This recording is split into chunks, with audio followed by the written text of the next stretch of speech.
मेरे प्यारे बच्चों, आज के इस नया वीडियो में फिर से धमाका होने वाला है। आप लोग ध्यान दीजिएगा। ये जो भी क्वेश्चन का जो एक सीरीज लाया गया है, एमसीक्यू का सीरीज, ठीक है, जो कि आपका जो एमसीक्यू है इसमें 40 एमसीक्यू है, 40 एमसीक्यू है। एमसीक्यू कितना है? 40 है। और 40 के 40 क्वेश्चन बच्चों आपके बोर्ड एग्जाम के दृष्टिकोण से बहुत ही महत्वपूर्ण क्वेश्चन है।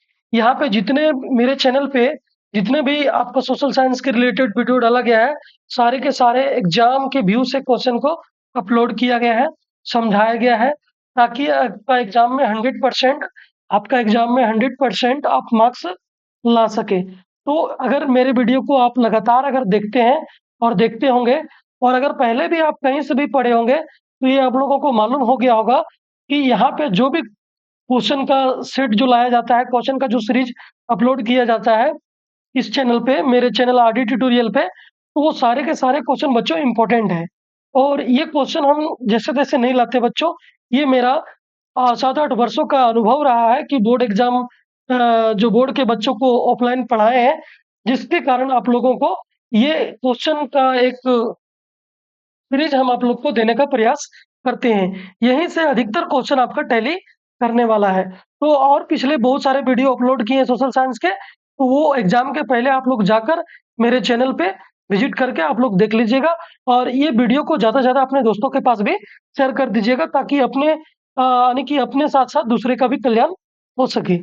बच्चों, आगे चलते हैं, हम लोग देखते हैं कि आगे किस प्रकार का क्वेश्चन है इसमें, और इसका आंसर भी करते हैं 1 बाय 1 करके, ठीक है। चलिए, सभी यानी क्वेश्चन के 4 विकल्प दिए हैं, जो सही होंगे उसको टिक लगाना है, ठीक है।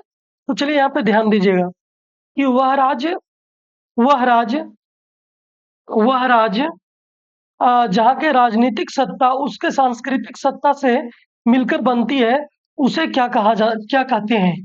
तो बच्चों, वह राज्य जहाँ के राजनीतिक सत्ता, यहाँ पे ध्यान दीजिएगा क्या बोला गया है, जहाँ की राजनीतिक सत्ता और उसके सांस्कृतिक सत्ता से मिलकर बने हो। राजनीतिक सत्ता उसके सांस्कृतिक सत्ता से मिलकर बने हो, ठीक है। हाँ, तो बच्चों ध्यान दीजिएगा कि यहाँ पे जो है राजनीतिक सत्ता उसके सांस्कृतिक सत्ता से मिलकर बनती है, उसे क्या कहा जाता है बच्चों? तो उसे उसे क्या कहा जाता है बच्चों? राष्ट्र राज्य। क्या कहा जाता है बच्चों? राष्ट्र राज्य। क्या कहा जाता है? राष्ट्र राज्य कहा जाता है। तो ध्यान दीजिएगा, बिना देर किए हुए हम लोग फटाफट आगे बढ़ते हैं, ठीक है। वीडियो को लंबा नहीं करना है। चलिए फटाफट यहाँ आंसर करते हैं हम लोग। रक्त और लौ की नीति का अवलंबन किसने किया? रक्त और लौ की नीति का अवलंबन किसने किया था बच्चों? तो यहाँ पे जो आपका आंसर हो जाएगा राइट, वो हो जाएगा बिस्मार्क। नेक्स्ट क्वेश्चन आप लोग प्रैक्टिस के लिए हम फटाफट ये काम कर रहे हैं आंसर करने का बच्चों, ठीक है। यहाँ पे ज्यादा से ज्यादा क्वेश्चन आप लोग प्रैक्टिस करें, यही आप लोगों के लिए लाभ होगा, फायदा होगा। हिंद स्वराज नामक पुस्तक की रचना किसने की थी? हिंद स्वराज नामक पुस्तक की रचना किसने की थी बच्चों? तो महात्मा गांधी ने किए थे। किसने किए थे? महात्मा गांधी। चलिए नेक्स्ट क्वेश्चन की ओर आगे बढ़ते हैं हम लोग। अगला क्वेश्चन क्या है? प्रथम गोलमेज सम्मेलन का आयोजन कब कब किया यानी कब हुआ? यानी प्रथम गोलमेज सम्मेलन का जो आयोजन है बच्चों, वो कब हुआ था? तो हुआ था 1930 ईस्वी में। कब हुआ था? 1930 ईस्वी में।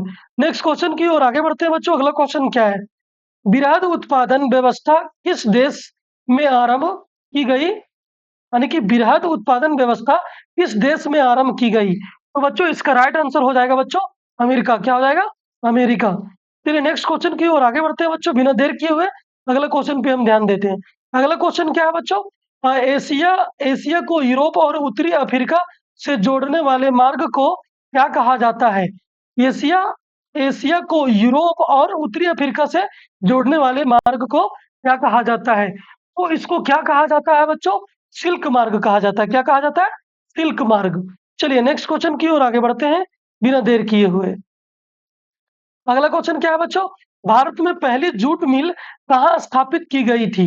यानी कि भारत में जो बच्चों सबसे पहला जो जूट मिल कहाँ स्थापित की गई थी? तो ये जो इसका राइट आंसर हो जाएगा बच्चों, इसका राइट आंसर हो जाएगा आपका बंगाल, यानी कि पश्चिम बंगाल, ठीक है। नेक्स्ट क्वेश्चन की ओर ध्यान देंगे बच्चों। विश्व का सबसे बड़ा उद्योग कौन सा है? विश्व का सबसे बड़ा उद्योग कौन सा है? तो विश्व का सबसे बड़ा उद्योग है बच्चों लौह इस्पात उद्योग क्या है बच्चों? लौह इस्पात उद्योग। नेक्स्ट क्वेश्चन की ओर आगे बढ़ते हैं। अगला क्वेश्चन क्या है बच्चों? ध्यान दीजिएगा। भारत में पहला प्रिंटिंग प्रेस किन लोगों के द्वारा लाया गया था? यानी भारत में पहला प्रिंटिंग प्रेस बच्चों किन लोगों के द्वारा लाया गया था? तो किन लोगों के द्वारा लाया गया था बच्चों? पुर्तगालियों के द्वारा। किन लोगों के द्वारा? पुर्तगालियों के द्वारा लाया गया था। नेक्स्ट क्वेश्चन की ओर ध्यान दीजिएगा बच्चों। चलिए फटाफट हम लोग क्वेश्चन करते हैं। जापान की सबसे पुरानी मुद्रित पुस्तक का क्या नाम है? बच्चों जो जापान की जो सबसे पुरानी मुद्रित यानी जो मुद्रित का तो बच्चों छपाई जो पुस्तक थी वो उसका नाम क्या था बच्चों? तो उसका नाम था डायमंड। अच्छा इसका आंसर है बच्चों डायमंड सूत्र। क्या होगा बच्चों? डायमंड सूत्र। ठीक है नेक्स्ट क्वेश्चन की ओर आगे बढ़ते हैं बच्चों। ध्यान दीजिएगा आप लोग। अगला क्या है बच्चों? यहाँ पे ध्यान दीजिएगा। बेल्जियम में मुख्य रूप से कौन सी भाषा बोली जाती है? बेल्जियम में मुख्य रूप से कौन सी भाषा बोली जाती है? तो बेल्जियम में जो बच्चों मुख्य रूप से जो भाषा बोली जाती है वो क्या है बच्चों? जर्मन, डच तथा फ्रेंच। जर्मन, डच तथा फ्रेंच। यानी कि ऑप्शन नंबर डी आपका राइट हो जाएगा। चलिए ये क्वेश्चन बच्चों ये सामाजिक विज्ञान का है क्लास 10 का। और ये आपका क्वेश्चन में पूरा जो ये सेट में पूरा टोटल आपको 40 क्वेश्चन देखने को मिलेगा। और ये आपके बोर्ड एग्जाम के दृष्टिकोण से बहुत ही महत्वपूर्ण क्वेश्चन का सीरीज है बच्चों। ये इसको आप लोग अगर कंप्लीट करके जाइएगा तो बवाल करके आइएगा। चलिए संघात्मक सरकार किस देश में है? संघात्मक सरकार जो है बच्चों वो किस देश में है बच्चों? वो आपका भारत में है। ठीक है चलिए और संघात्मक सरकार किस किस देश में है बच्चों? ये हमें बताने कमेंट करके बताइएगा। उत्तरी आयरलैंड और नीदरलैंड देश है। उत्तरी आयरलैंड और नीदरलैंड देश है। तो बच्चों ये मतलब किस प्रकार का देश है बच्चों? तो यहाँ पे जो है बच्चों ईसाई बहुल है। क्या है बच्चों? ईसाई बहुल देश है आयरलैंड और नीदरलैंड। चलिए आगे बढ़ते हैं हम। राज्य के विधानसभा में महिलाओं का प्रतिनिधित्व कितना है? तो राज्य के विधानसभा में महिलाओं का प्रतिनिधित्व कितना है मेरे प्यारे बच्चों? तो इसमें कितना है? 5% है। क्या? 5% है। कितना है? 5% से कम। 5% से कम है। ठीक है मेरे प्यारे बच्चों आगे बढ़ते हैं। अगला क्वेश्चन क्या है? ध्यान दीजिएगा। अगला क्वेश्चन है भारत के संविधान के अनुसार भारत कैसा देश है? तो भारत के संविधान के अनुसार बच्चों भारत जो है वो धर्मनिरपेक्ष है। क्या है? धर्मनिरपेक्ष देश है। ठीक है चलिए नेक्स्ट क्वेश्चन है किस प्रकार की सरकार सबसे बेहतर मानी जाती है? किस प्रकार की सरकार सबसे बेहतर मानी जाती है? तो बच्चों लोकतंत्र वाली जो सरकार होती है सबसे बेहतर मानी जाती है। क्योंकि लोकतंत्र वाले सरकार में क्या होता है बच्चों? जनता जो है लोगों के द्वारा बनाई गई सरकार, लोगों के द्वारा चुनी गई सरकार होती है। ठीक है चलिए नेक्स्ट क्वेश्चन की ओर आगे बढ़ते हैं। अगला क्वेश्चन की ओर जाते हैं बच्चों। भारत में लोकतांत्रिक सरकार के कितने अंग है? भारत में लोकतांत्रिक सरकार के कितने अंग है? तो बच्चों इसमें कितने अंग है? 3 अंग है। कौन कौन अंग है बच्चों? कमेंट करके आप लोग जरूर बताइएगा एक बार आंसर करके। ठीक है चलिए नेक्स्ट क्वेश्चन की ओर आगे बढ़ते हैं। नेक्स्ट क्वेश्चन क्या है? ध्यान दीजिएगा। भारतीय जनता पार्टी का मुख्य प्रेरक सिद्धांत क्या है?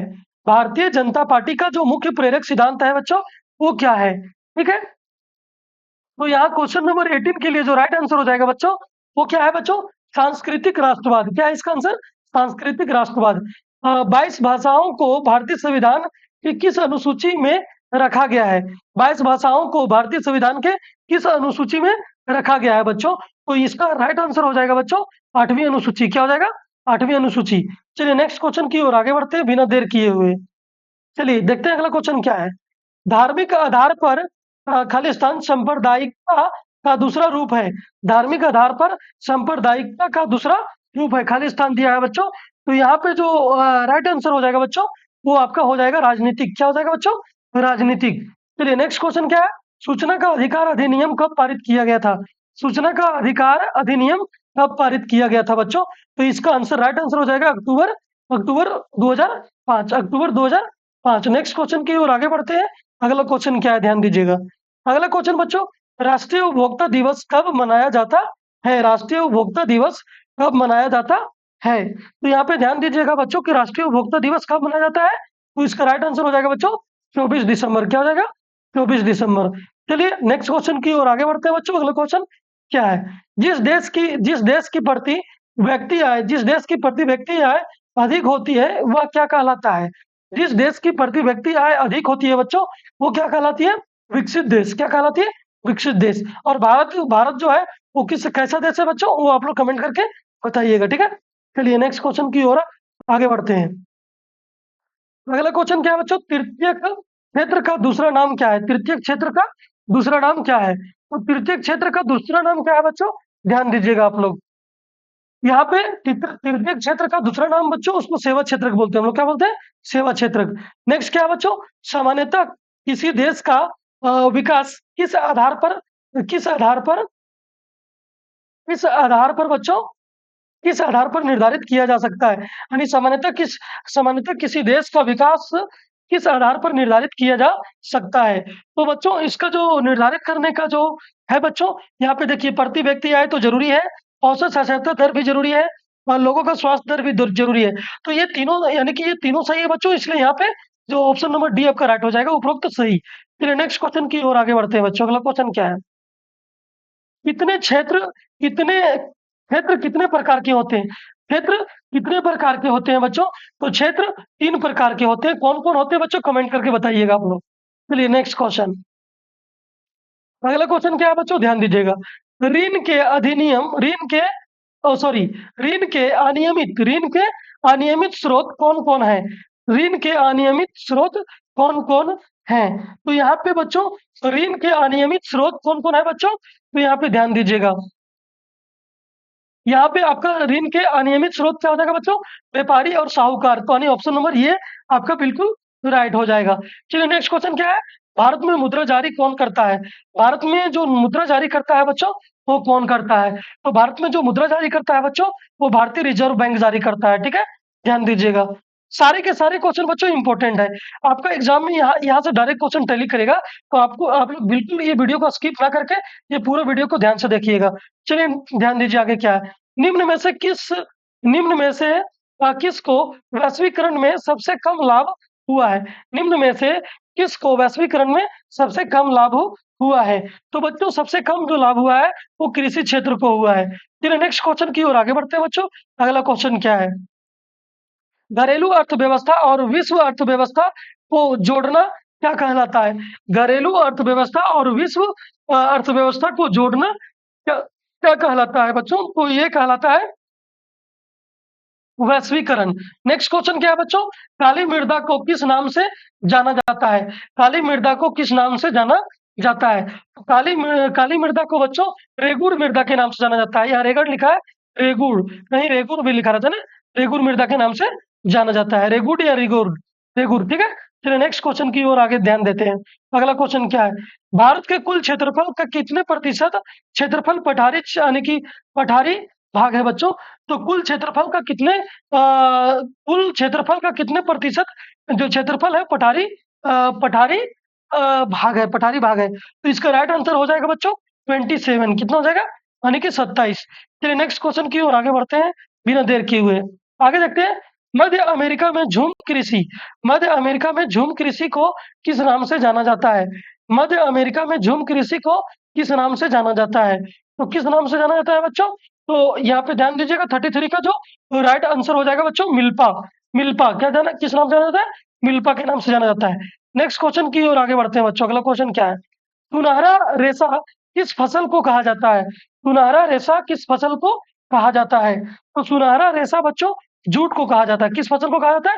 जूट फसल को सुनहरा रेशा के नाम से जाना जाता है। किसने कहा था कि बांध आधुनिक भारत के मंदिर हैं? किसने कहा था बच्चों? बांध आधुनिक भारत के मंदिर है। तो किसने कहा था बच्चों? पंडित जवाहरलाल नेहरू। किसने कहे थे? पंडित जवाहरलाल नेहरू। अगला क्वेश्चन देखिएगा बच्चों क्या है? भारत का सबसे बड़ा बॉक्साइट उत्पादक राज्य। भारत का सबसे बड़ा बॉक्साइट उत्पादक राज्य कौन है बच्चों? उड़ीसा है। क्या है बच्चों? उड़ीसा है, ठीक है। नेक्स्ट क्वेश्चन की ओर ध्यान दीजिएगा बच्चों। अगला क्वेश्चन क्या है? अगला क्वेश्चन की ओर बढ़ते हैं। भारत में जूट उत्पादन में किस राज्य का महत्वपूर्ण स्थान है? भारत में जूट उत्पादन में जू भारत में जूट उत्पादन में किस राज्य का महत्वपूर्ण स्थान है? यानी जूट उत्पादन में सबसे महत्वपूर्ण स्थान है जो बच्चों, वो किस राज्य का है बच्चों? तो यहाँ पे राइट आंसर हो जाएगा आपका पश्चिम बंगाल। नेक्स्ट क्वेश्चन की ओर ध्यान दीजिएगा बच्चों। सरिस्का वन्य जीव अभयारण्य किस राज्य में स्थित है? सरिस्का वन्य जीव अभयारण्य वन्य जीव अभयारण्य किस राज्य में स्थित है? तो ये कहाँ है बच्चों? तो ये राजस्थान में है। इसका right answer option number A हो जाएगा। चलिए नेक्स्ट क्वेश्चन की ओर आगे बढ़ते हैं बच्चों। अगला क्वेश्चन क्या है, ध्यान दीजिएगा। अगला क्वेश्चन क्या है कि निम्न में से परिवहन के प्रकार कौन-कौन है? निम्न में से परिवहन के प्रकार कौन है बच्चों? तो देखिए, स्थल परिवहन ये भी है, जल परिवहन ये भी है, वायु परिवहन ये भी है। तो यहाँ पे तीनों है बच्चों, इसलिए उपरोक्त सभी हो जाएगा। यहाँ पे क्या हो जाएगा? उपरोक्त सभी राइट आंसर हो जाएगा। चलिए नेक्स्ट क्वेश्चन और अंतिम क्वेश्चन की ओर आगे बढ़ते हैं। सीमा सड़क संगठन कब बनाया गया? हाँ, सीमा सड़क संगठन कब बनाया गया? हाँ, तो बच्चों ये कब बनाया गया था? तो 1960 को बनाया गया था। ठीक है? तो ये सारे के सारे क्वेश्चन बच्चों, ये जो 40 क्वेश्चन का जो ये सीरीज था बच्चों, ये आपका बहुत ही महत्वपूर्ण क्वेश्चन है और बेस्ट ऑफ लक। आप लोग का एग्जाम अच्छा जाए। मैं कामना करता हूँ, भगवान से विनती करता हूँ कि आप लोग का एग्जाम अच्छा जाए और आप लोग का तैयारी बढ़िया से बढ़िया हो सके। धन्यवाद।